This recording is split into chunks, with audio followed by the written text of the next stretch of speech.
Hello, I'm Derek with the North Little Rock Public Library System and want to welcome you to Meet the Author. Our guest today is Dr. John Carter. He is a native of Marianna, Arkansas, and retired from the Air Force after serving in Desert Shield and Desert Storm. Then he served in the Little Rock School District for 41 years. Dr. Carter is also an ordained minister at Full Council Metro Church in North Little Rock. He is here with us today to discuss his book, Little Johnny and the Feast of Thanksgiving. Thank you for joining us today. Well, it is a pleasure to have you. I've really looked forward to this because I really like the book. Thank you. Okay. I'll start off by asking you, who inspired you to write this story, this book? Well, inspired my family, my wife, and everything. I was getting ready to do another type of book, but since I was working on the elementary level, and so we had to change up our, the format of it because we were working with elementary kids. Because I want to write something about our generation that I grew up in. So we decided to stick with the elementary part. So they wouldn't understand what I'm be talking about. Did you have any favorite authors when you were growing up, or do you have any favorite authors today? Mandela. I like to read his information like that. I like to read Barack Obama. I like to read his information. And, John F. Kennedy. I go back years. I was in the 60s. I read his information. Everything like Abraham Lincoln. I also read his information. Dr. King. I read his information. Did anyone give you any advice on how to write a book or write this book? Well, my wife and my daughter Gwendolyn Carter, Dr. Gwendolyn, and we got the inspiration and we started going online. We started looking at different publishers and things like that to look at. I want to write the book. I always talked about the book, but now it's time to put it on paper. I want her to know. I want the generation to know when they pick up another book. I want to be able to pick up our generation and say, okay, I got something in my hands. So if I'm not here, they can read my book. Having said that, along those same lines, is there any advice you would give to someone who wants to write a book?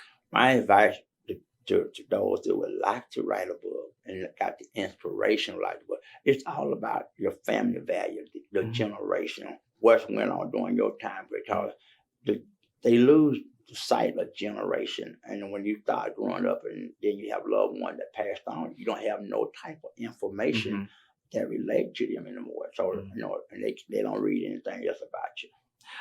Yes. I that may explain why some people are so obsessed with genealogy, because they want to find out about their ancestors. Right. And that's what we looked at, Ancestry.com and things like that. So I became the interested by me retired. I have time enough now to look into school. And when I started working with elementary kids and things like that, it was the time to look at the because my family members were passing on. My grandparents were gone. My parents were gone.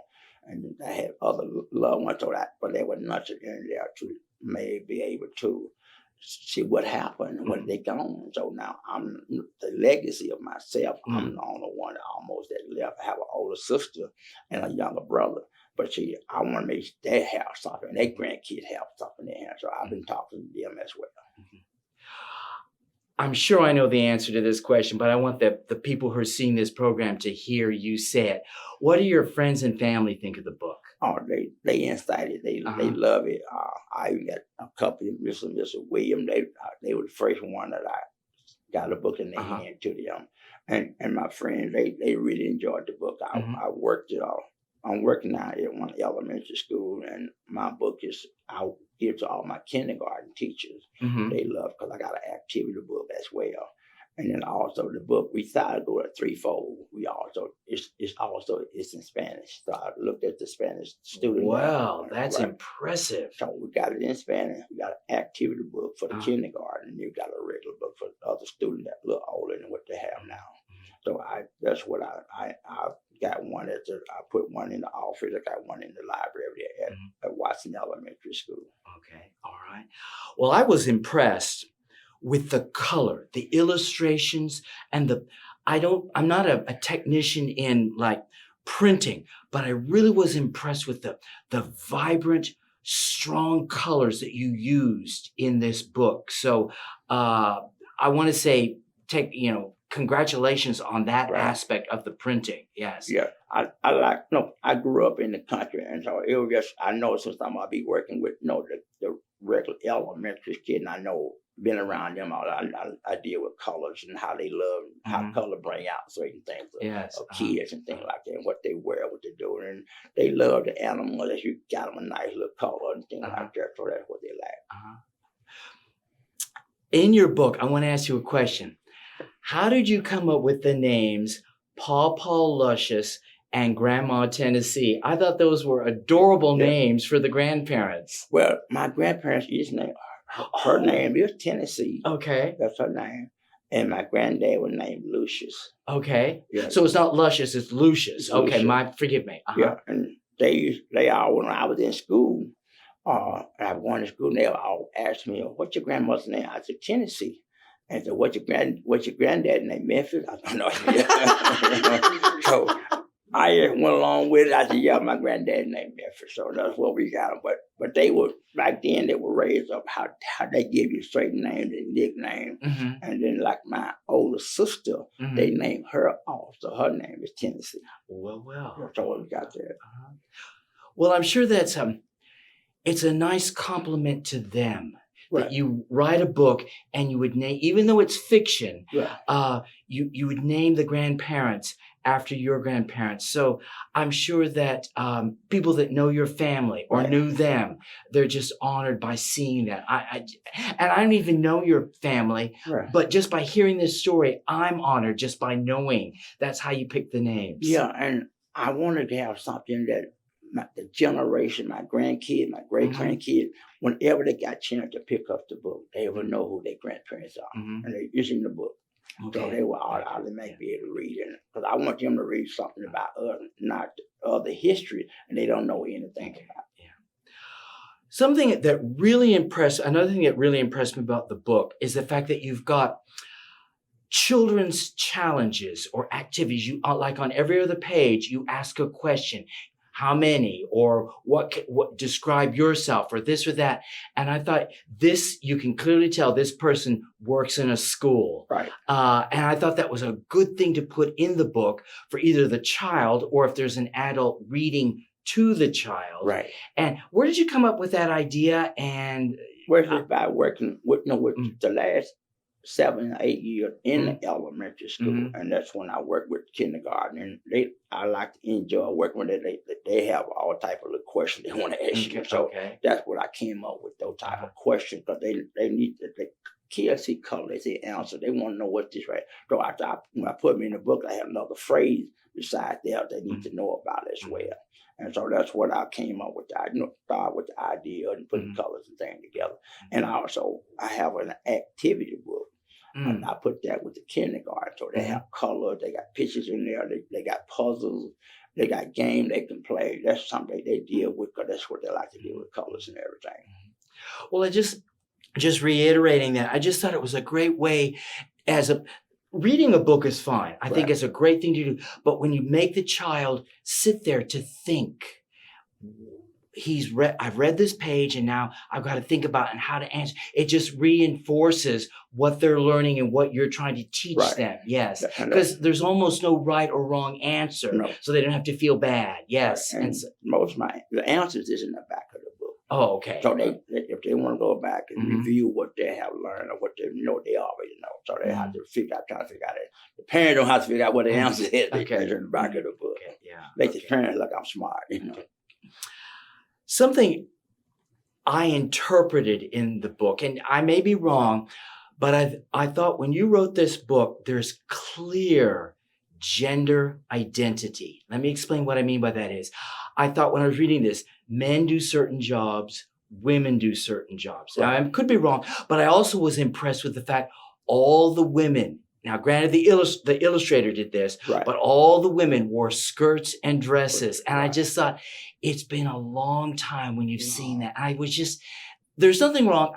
If a woman's wearing trousers, there's nothing wrong with it. But I just thought in your book, I was just so pleased that the women were wearing dress. It was a treat to me. Was that a deliberate thing, or it's just by accident, or? No, I came up with it. Uh-huh. I came up with it. My grandmother used to always be in the kitchen, and I'm a person, I love to go and find out what's going on in the kitchen. So, but back then, women couldn't wear pants.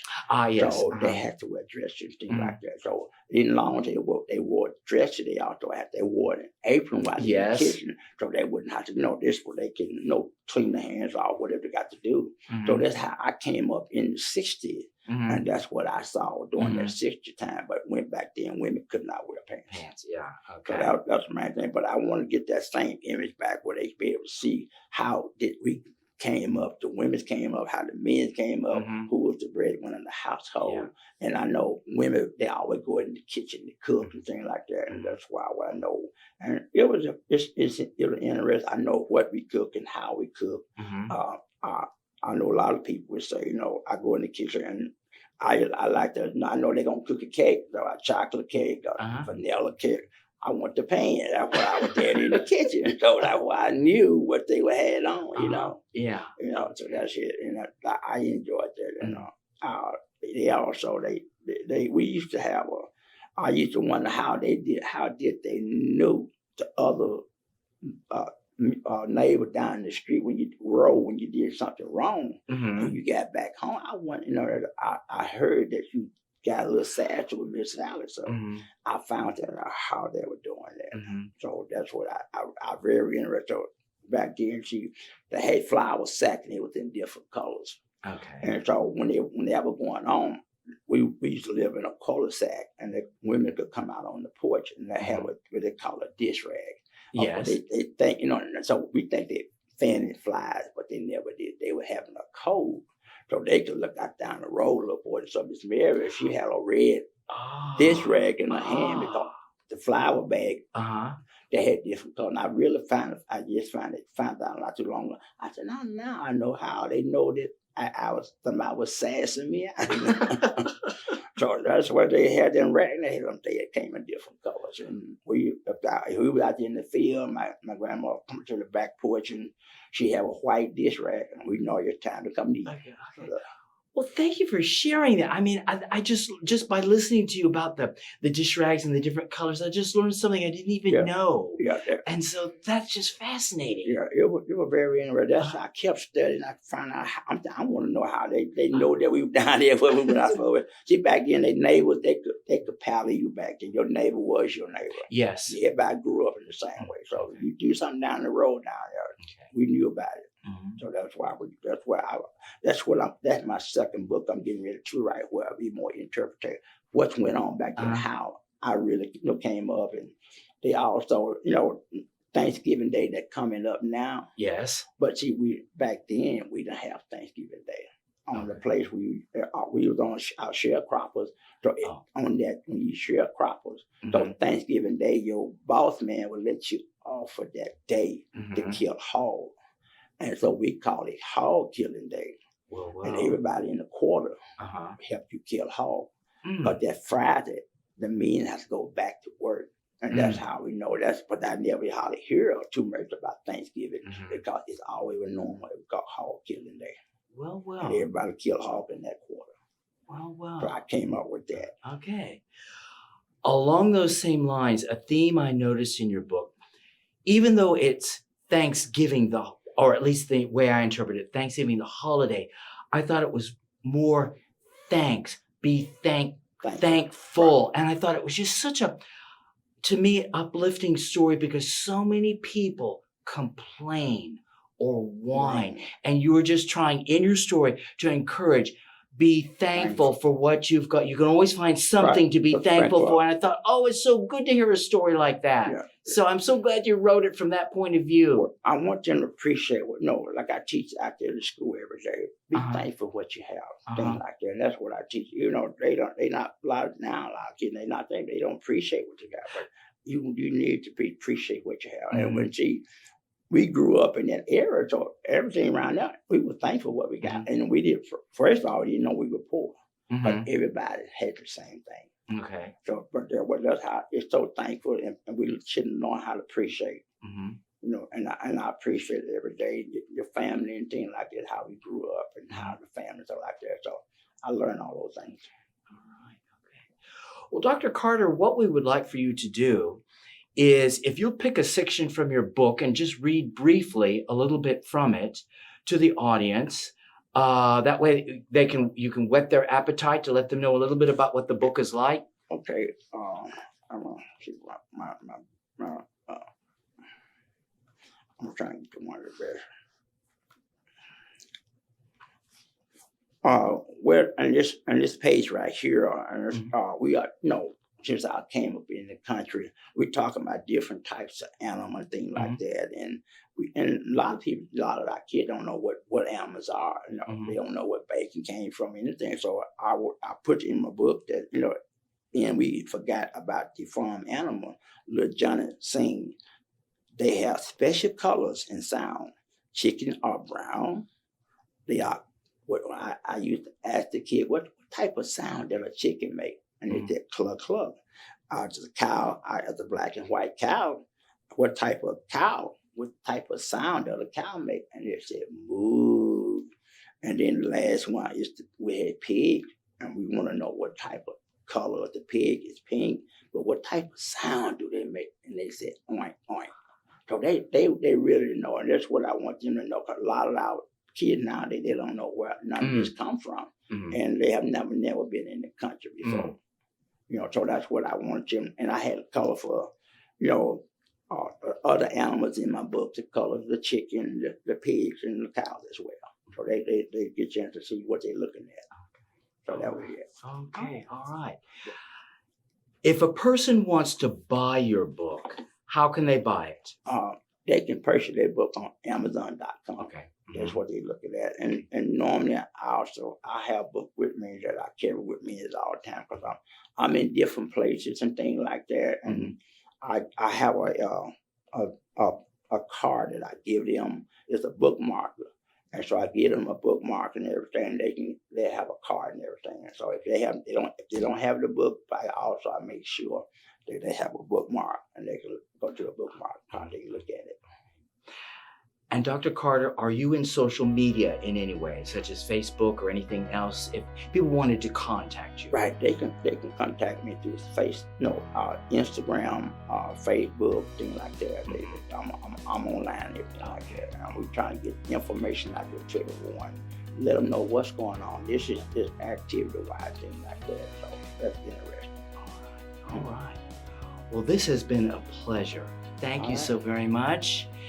And let me thank you for joining us today. It has been a pleasure. If you're interested in reading more from Dr. John Carter, please visit us at the library or find us online at Facebook, Instagram, YouTube, Twitter, or our website, nlrlibrary.org. Join us again next time, and have a great day, everyone.